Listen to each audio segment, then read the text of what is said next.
Seguimos con ejemplos. En este caso, les muestro en esta fotografía un manual de la editorial Mandioca de Ciencias Sociales de primer año del 2018. ¿Qué cambia y qué perdura de las cuestiones que hemos visto de los otros manuales? Primero, en esta hoja se plantea como sintetizar las edades de la historia, ¿no? Pero dentro de esto que considera historia empieza una primera contradicción. Establece una línea de tiempo donde hay un sector que le pone prehistoria. Entonces, dentro de las edades de la historia está la prehistoria. ¿Qué queremos decir con esto? Entonces, ¿qué es historia? ¿Qué es prehistoria? ¿Por qué poner la prehistoria dentro de la historia? Todas estas preguntas absurdas que yo hago en voz alta, en realidad, son preguntas que seguramente los estudiantes de primer año se hacen o quizás ni siquiera se hacen, lo toman así, como parte de la historia. Hay una etapa que es la prehistoria y punto, no se da discusión. Pero esto requiere ser discutido porque genera confusión y seguimos entonces, si no reproduciendo discursos que supuestamente intentamos superar. Porque, insisto, para mí en este editorial, en esta imagen está mostrando una confusión por parte de quien intenta superar ciertos preconceptos o categorías estereotipadas, pero termina utilizándolas, ¿sí? Y además fíjense que esta cuestión de ordenar estos procesos en una línea de tiempo, y hace 3000 años antes de Cristo comienza la escritura, entonces comienza la historia. Entonces, ¿dónde comienza la escritura? ¿O qué tipo de escritura? ¿Esto es universal? ¿Qué se considera historia universal? Otra pregunta que nos podemos hacer, ¿sí? Después, si nos fijamos en los cuadros, prehistoria. ¿Qué es la prehistoria? La prehistoria se divide en edad de piedra y en edad de los metales. Dentro de la edad de piedra, el paleolítico, el mesolítico, el neolítico y la edad de los metales, cobre, bronce, hierro. La idea de progreso, la idea de linealidad en la historia está totalmente presente en esta imagen, ¿sí? 2018. Entonces, la pregunta que yo me hago es, ¿cómo no van a seguir reproduciéndose unas imágenes estereotipadas sobre las sociedades indígenas y también imágenes tergiversadas y conocimientos tergiversados sobre los procesos históricos de conformación del Estado Nacional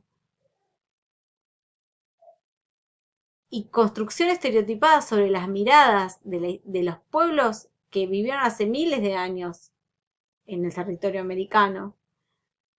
Si la forma de enseñar en las escuelas esos procesos históricos terminan siendo absolutamente confusos y contradictorios y seguramente no todos los docentes tienen la posibilidad de plantearse esto que yo les estoy planteando, ¿sí? Ustedes tienen la ventaja de estar estudiando en una época donde tienen la posibilidad de tener materias como precolombina o esta donde estos temas se abordan. Pero, por ejemplo, historia social, esta historia social es optativa, entonces aquellos compañeros que no la cursaron, seguramente hay muchos aspectos de este proceso de conformación del Estado Nacional y de las sociedades que vivieron en épocas anteriores al siglo XIX que no las van a poder saber desde otro lado, no las van a poder enseñar entonces. Entonces eso también es una construcción, una mirada desde la currícula de historia que está bueno pensar, plantearse y posicionarse de, bueno, en realidad, ¿qué estamos aprendiendo o qué estamos enseñando?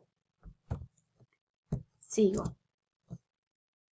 Todos estos ejemplos que yo les muestro, que son solo ejemplos de un montón de otros ejemplos, tienen el objetivo de mostrarles a ustedes cómo funciona esta estrategia de invisibilidad, de invisibilizar procesos y actores sociales, que justamente con esto nos estamos refiriendo, y construir a su vez un nuevo discurso o una nueva historia o una mirada particular sobre determinados grupos humanos, ¿sí?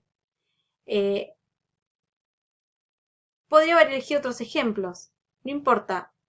Lo que me interesa mostrarles es esto, cómo a lo largo desde el siglo XVIII hasta la actualidad, este, cuál es el origen de esta construcción estereotipada, de esta mirada, de esta desmemoria. Una desmemoria que se reproduce y se reprodujo, ¿sí? En distintos ámbitos, en el escolar, en el ámbito cotidiano, en el periodístico, en el ámbito de las universidades o de la academia, ¿sí? A eso me refiero con el ámbito académico.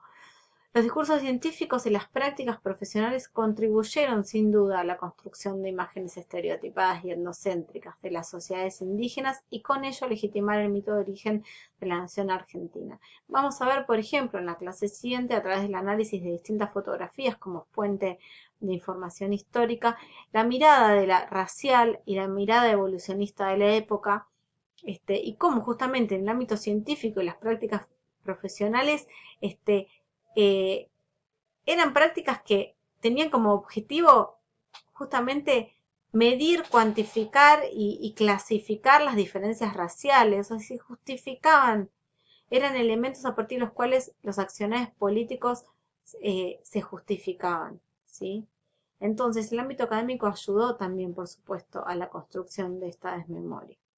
En el texto de Masanti, ustedes van a ver un ejemplo particular en el cual ella analiza cómo, por ejemplo, el abordaje del tema de la arqueología posconquista, es decir, de los procesos y estrategias vinculados a las negociaciones y a la creación de nuevas identidades y a las creaciones de un nuevo sistema económico y a los cambios que ocurrieron en las sociedades indígenas, en realidad fue un tema que no fue estudiado sino hasta entrado la década del 90.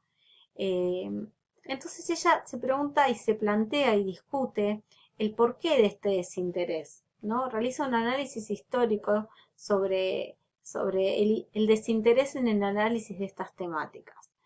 Y en este análisis histórico va mencionando cómo, bueno, teorías del siglo XIX, el evolucionismo, el racismo, el etnocentrismo, se continuaron reproduciendo en muchas obras científicas en el siglo XX. Cómo a lo largo del siglo XX se priorizaron sobre todo las fuentes escritas por sobre las investigaciones arqueológicas. Y que el tema particular de estas sociedades indígenas post-conquista y de los procesos y el dinamismo en los ámbitos de fronteras no había sido un tema de interés desde las investigaciones arqueológicas. A su vez, analiza en esta mirada histórica de los cambios paradigmáticos sobre las miradas y los estudios de este proceso, como términos como el de prehistoria, progreso, desierto, guerra limpia, problema del indio, entre tantos otros, se, se reproducen y están como anclados en un montón de discursos profesionales. Entonces ella plantea que estos aspectos reprodujeron y ayudaron justamente a reproducir la idea de extinción de las sociedades originarias. Esta cuestión de que no están, ya no existen pueblos indígenas.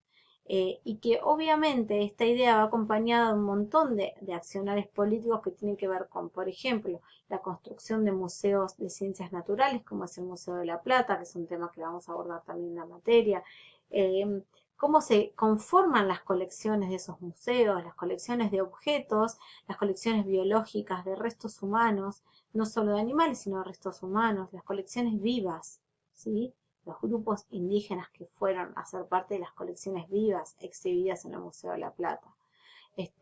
Cómo de la mano de esta cuestión de ya está, los indios no están, se terminó con el problema, se extinguieron las sociedades originarias, va de la mano a su vez también de priorizar un enfoque científico sumamente descriptivo y empirista. Estas cuestiones que nos enseñaban en la escuela de clasificar, bueno, los tehuelches tenían tal economía, hacían tal cosa, vivían de tal, los mapuches de tal otro, los araucanos tal otra, los, no sé, los onas tal otra. Esa cuestión descriptiva, como si estuviéramos describiendo una especie o estuviéramos discutiendo un tipo de planta, ese enfoque empírico descriptivo vino de la mano y ayudó a la creencia de esta extinción de las sociedades nativas. Luego dice ella que las dictaduras militares terminan a su vez dilatando más en el tiempo la posibilidad de que el tema de, del estudio de los procesos post-conquista sea un tema de interés académico y sea financiado a nivel académico. y obviamente que las dictaduras militares imposibilitaron el desarrollo de investigaciones científicas críticas. Y a diferencia de ello acompañaron otro tipo de investigaciones. Todo ese análisis particular tomado como ejemplo de cómo también entonces el ámbito científico, académico y las prácticas profesionales ayudaron a construir esa desmemoria y a reproducir esa desmemoria, la van a tener en detalle en el texto de Masanti. Y ya en la unidad 4 vamos a ver algunos ejemplos también desde la historia de cómo estos temas se silenciaron. Y una figura principal que tenemos que mencionar para el abordaje de estos temas y que generó un cambio fuerte dentro de la historia fue Raúl Mandrini, que fue uno de los primeros historiadores interesados en traer estos temas de las sociedades indígenas, en indagar qué estudiaban los arqueólogos sobre el tema para llevarlo a la Academia de la Historia y mostrar y divulgar los resultados, ¿sí? Todos estos discursos construidos desde ámbitos académicos ya más actuales, más críticos. ¿Sí? Bien, estos discursos, ya para cerrar la propuesta de la clase de hoy, la intención de que ustedes lean los trabajos de Balco y de Masanti y se anticipen a lo que van a encontrar en esta materia, bueno, lo cerramos de la siguiente manera. Estos discursos crean en el siglo XIX una realidad dirigida e intencionada políticamente. Crean y reproducen un imaginario que se enseñó en las escuelas durante 200 años, que se sigue enseñando con algunos cambios, pero que tiene en su base la misma invisibilización hacia esos pueblos y hacia esos procesos históricos, ¿no? Y que forman parte de un imaginario social que intenta ser transformado por distintos sectores, pero que pervive, perdura y sigue siendo reproducido en la mayoría de los casos. Entender cómo fue esa construcción ficcionada y los intereses políticos que la guiaron y que aún la guían, es parte del objetivo que nos proponemos en la asignatura. Y además lo que vamos a hacer es analizar investigaciones actuales que nos muestran que los procesos sociales, políticos y económicos fueron otros distintos a los transmitidos por esa historia oficial y, y también brindarles herramientas para poder entender la historia desde una mirada de larga duración, ¿no? Que nos permita entender y a partir de herramientas de entender cómo fueron desde los primeros pobladores de este sector del continente americano hasta los cambios que hubo en las estrategias y formas de vida y hasta los procesos que ocurrieron en el siglo XIX. Tener herramientas para poder discutir los imaginarios que estuvimos charlando en la clase de hoy, implica tener herramientas para fundamentar una mirada y un posicionamiento. Y justamente a partir de un fundamento que podemos ayudar a cambiar la reproducción de estos imaginarios y a cambiar justamente la reproducción de discursos que en realidad están construidos en base a una desmemoria y no a elementos reales de sucesos que ocurrieron, sino todo lo contrario. Bueno, espero no haber sido confusa. Me falta el diálogo, les vamos a proponer un trabajo práctico para que ustedes puedan aplicar estas discusiones luego de la lectura de los textos. Y bueno, y tenemos la intención de, a partir de encuentros sincrónicos, poder además retomar esos trabajos prácticos y poder discutir todas estas cuestiones que les planteé en la clase de hoy. Bueno, hasta la próxima.